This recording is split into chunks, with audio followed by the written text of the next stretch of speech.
असमान हर वाली भिन्नें जो होती हैं उन्हें अंग्रेजी में अनलाइक फ्रैक्शंस कहा जाता है।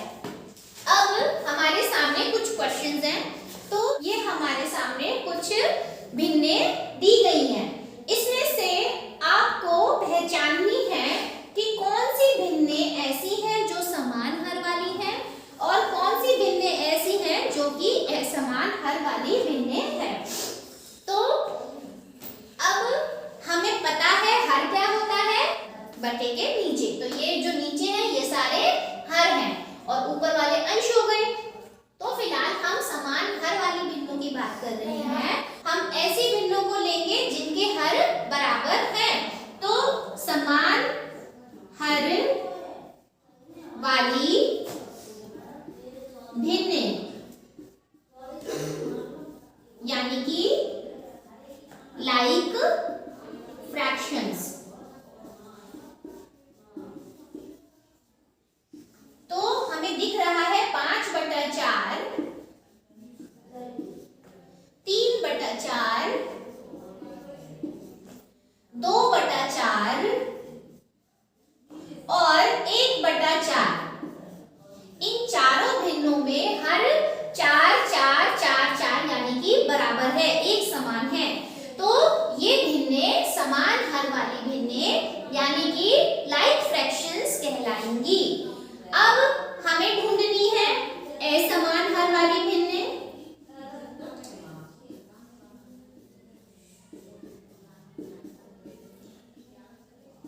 जिसे अंग्रेजी में कहते हैं अनलाइक फ्रैक्शंस।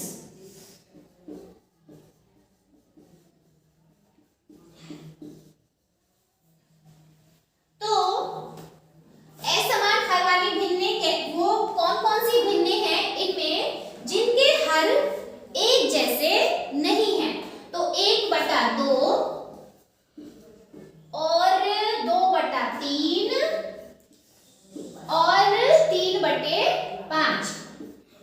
इन भिन्नों में जो हर है वो एक जैसा, एक समान नहीं है। तो इससे हमें पता चलता है, अगर हम परिभाषा की तरफ चलें, वह भिन्नें जिनके हर एक समान होती हैं वे समान हर वाली भिन्नें यानी लाइक फ्रैक्शंस कहलाती हैं। और ऐसी भिन्नें जिनके हर अलग-अलग होते हैं वे भिन्नें असमान हर वाली भिन्नें यानी अनलाइक फ्रैक्शंस कहलाती हैं। अब हम आगे चलते हैं। हमारा अगला प्रकरण है भिन्नों की तुलना करना यानी अंग्रेजी में कंपैरिजन ऑफ फ्रैक्शंस। तो चित्र के माध्यम से समझने का प्रयास करते हैं। सपोज मैं एक पट्टी ले लूं, 4 भाग कर देती हूँ। इस पट्टी के मैंने 4 भाग कर दिए और इसमें से एक भाग मैंने ले लिया। तो ये जो पट्टी है, ये इसमें ये जो छायांकित भाग है, ये कितने बिंदु को प्रदर्शित करता है? ये प्रदर्शित करता है एक भाग छायांकित है कुल 4 भागों में से, यानी ये 1/4 भिन्न को प्रदर्शित करता है। अब अगर मैं इसी लंबाई की एक और पट्टी ले लूं और इसमें से मैं एक की जगह पे 2 भागों को छायांकित कर दूं, तो ये जो 2 भाग हैं, 2 छायांकित भाग हैं, ये कितने भिन्न को प्रदर्शित करते हैं? तो हमारे पास 2 भाग छायांकित हैं कुल 4 भागों में से, तो भिन्न बनी 2/4।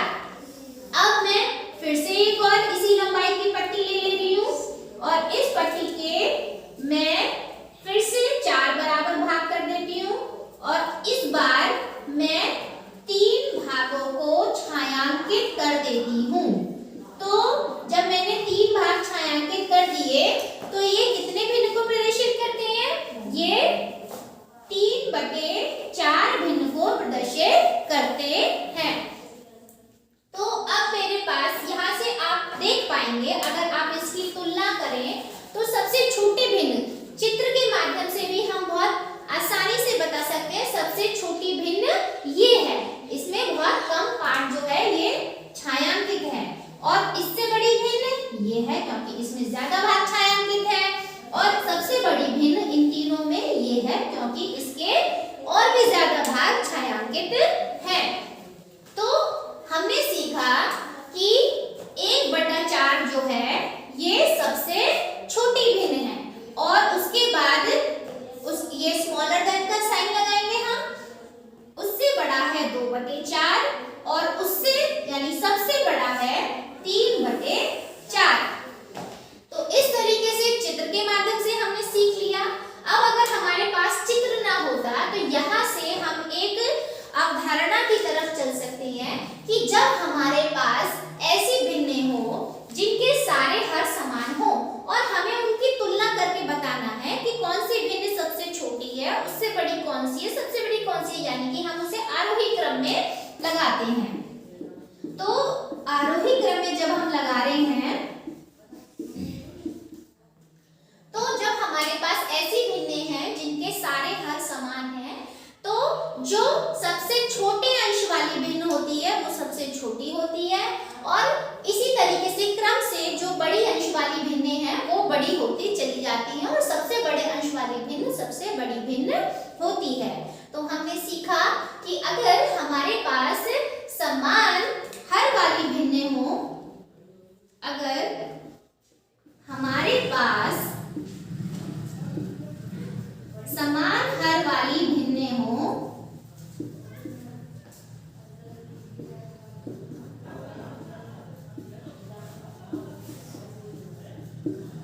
तो सबसे छोटे अंश वाली भिन्न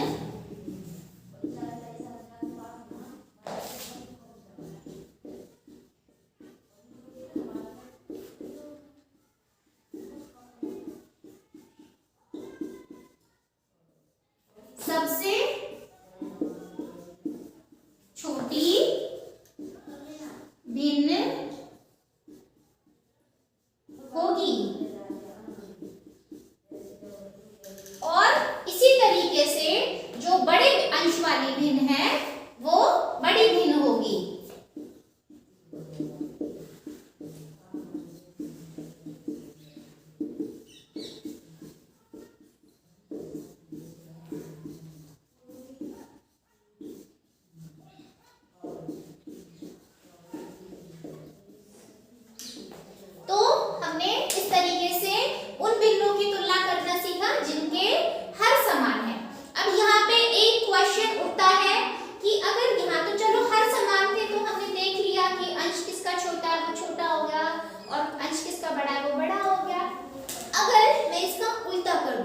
यानी हमारे अंश सारे बराबर हो और हर अलग अलग हो, तब हम कैसे तुलना करेंगे ये सीखते हैं। इसको भी एक डायग्राम के माध्यम से समझने का प्रयास करते हैं। हम एक पट्टी ले लेते हैं और इस पट्टी के मैं 3 बराबर भाग कर देती हूँ, और इन 3 बराबर भागों में से मैंने 2 भाग ले लिए। एक भाग ये ले लिया और एक भाग ये ले लिया, छायांकित कर दिए। तो ये जो छायांकित भाग है ये कितने भिन्न को प्रदर्शित करते हैं? तो छायांकित भाग 2 है और कुल कितने बराबर भाग थे हमारे पास? 3 बराबर भाग थे, 1 2 3। तो ये 2/3 भिन्न को प्रदर्शित करते हैं। इसी तरह से अगर मैं एक पट्टी इसी लंबाई की ले लूं और इस बार मैं इसके 3 की जगह 4 टुकड़े कर दूं बराबर बराबर, 4 भाग मैंने कर दिए, और अब मैं इसमें से 2 भागों को ले लूं। तो मैंने 2 भाग छायांकित कर दिए, एक भाग ये और एक भाग ये छायांकित कर दिया। अब ये जो पट्टी है ये कितने भिन्न को प्रदर्शित करती है? छायांकित भाग को। तो ये जो छायांकित भाग है इस पट्टी का 2/4 को प्रदर्शित करता है। अब मैं इसी पट्टी के बराबर लंबाई की एक और पट्टी ले लेती हूँ। इस बार मैं इसके 4 की जगह 5 टुकड़े कर देती हूँ। तो अब मेरे पास इस पट्टी के कितने भाग बराबर हैं? 1 2 3 4 5। अब इन 5 भागों में से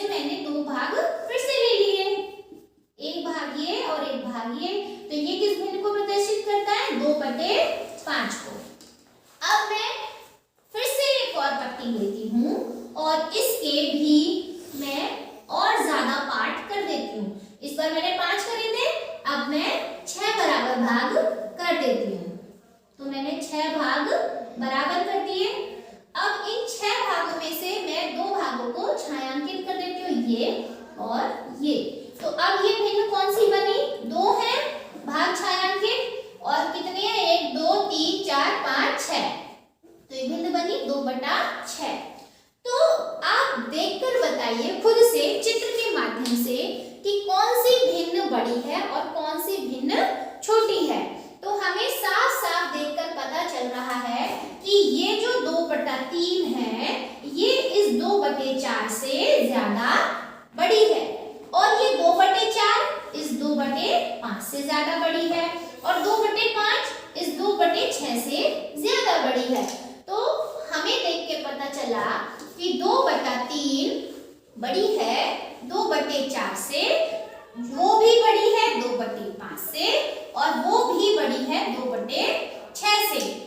तो ये हमने क्या करा? इनको हमने अवरोही क्रम में व्यवस्थित किया। अवरोही क्रम।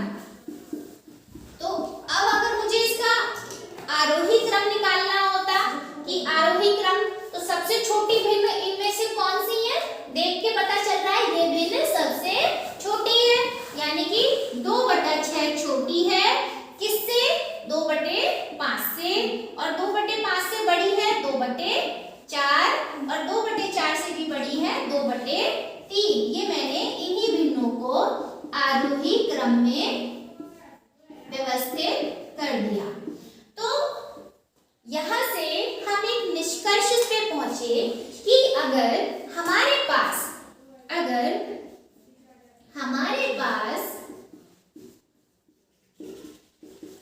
कुछ ऐसी भिन्ने हैं जिनके अंश बराबर हैं। यहाँ पे देखिए सारे अंश कितने हैं? सारे अंश यहाँ पे भी 2, यहाँ पे भी 2, यहाँ पे भी 2, यहाँ पे भी 2। तो अगर हमारे पास ऐसी भिन्ने हों जिनके अंश बराबर हैं, ऐसी भिन्ने हों जिनके अंश बराबर हैं, तो हम देख रहे हैं कि जो हर छोटा है वो भिन्न बड़ी है और जिसका हर बड़ा है वो भिन्न छोटी है। तो छोटे हर वाली भिन्न बड़ी होती है और बड़े हर वाली भिन्न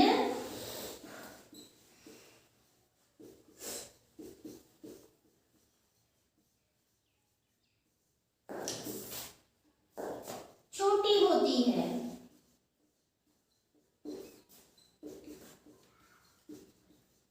तो हम एक निष्कर्ष पे पहुंचे कि अगर हमारे पास ऐसी भिन्ने हों जिनके अंश बराबर हैं, तो अंश बराबर होने पर जिनके हर छोटे हैं वो भिन्ने बड़ी हैं और जिनके हर बड़े हैं वो भिन्ने छोटी हैं। तो अगर हमारे पास ये डायग्राम ना होता, अभी तो हमने डायग्राम से देख के बताया ये छोटा, ये बड़ा, ये बड़ा, ये सबसे बड़ा है, ये डायग्राम ना होता, केवल ये संख्याएं होती और इन संख्याओं में इस बार अंश बराबर है, तो हम देखते कि अगर हमें अवरोही क्रम में व्यवस्थित करना है तो हम देखते कि जो सबसे छोटा हर है वो है 3, यानी ये भिन्न सबसे बड़ी है और 4 3 से बड़ा है, यानी ये पूरी भिन्न इस भिन्न से छोटी है। 5 इन दोनों से भी बड़ा है, यानी ये वाली भिन्न इन दोनों भिन्नों से छोटी है और 6 इन 3 4 5 से बड़ा है, यानी ये पूरी भिन्न इन तीनों भिन्नों से सबसे छोटी है। इस तरह से हमने देखा कि जब अंश बराबर होते हैं तो छोटे हर वाली भिन्न बड़ी हो जाती है और बड़े हर वाली भिन्न छोटी हो जाती है। अभी तक हमने सीखा कि भिन्नों की तुलना करना जब हमारे पास हर बराबर है या फिर जब हमारे पास अंश बराबर है। अब हमारे पास कुछ ऐसी भिन्ने हैं जिसमें ना तो हमारे पास हर बराबर है ना हमारे पास अंश बराबर है। तो ऐसी स्थिति में हम कैसे पता करें कि हमारी कौन सी भिन्न बड़ी है और कौन सी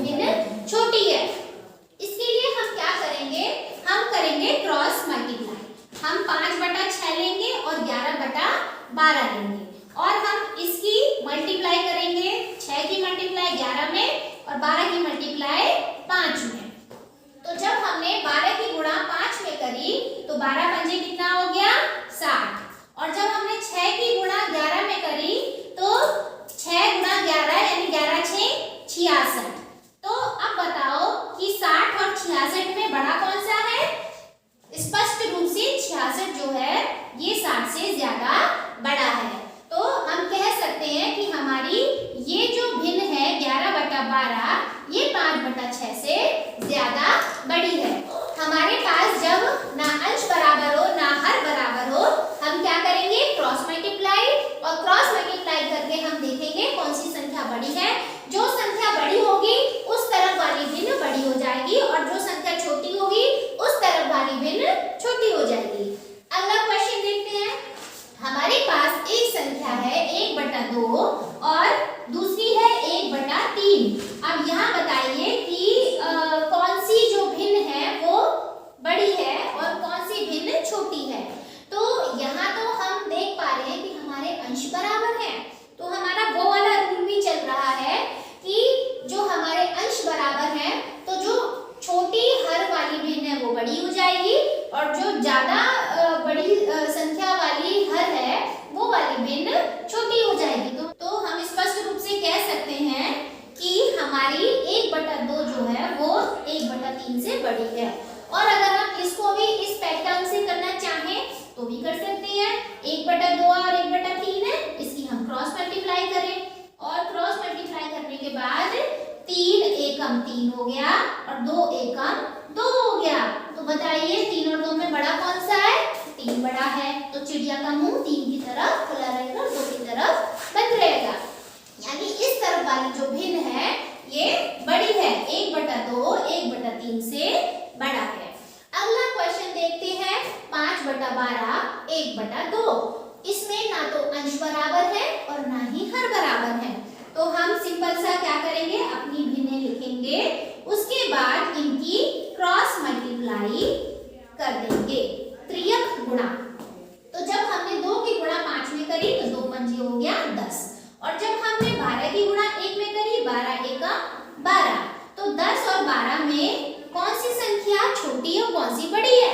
10 छोटा है और 12 बड़ा है, यानी 12 की तरफ चिड़िया की चोंच खुली रहेगी और 10 की तरफ बंद रहेगी। तो यानी ये बड़ा है इस तरफ वाला, यानी 1/2 हमारा बड़ा है 5/12 से।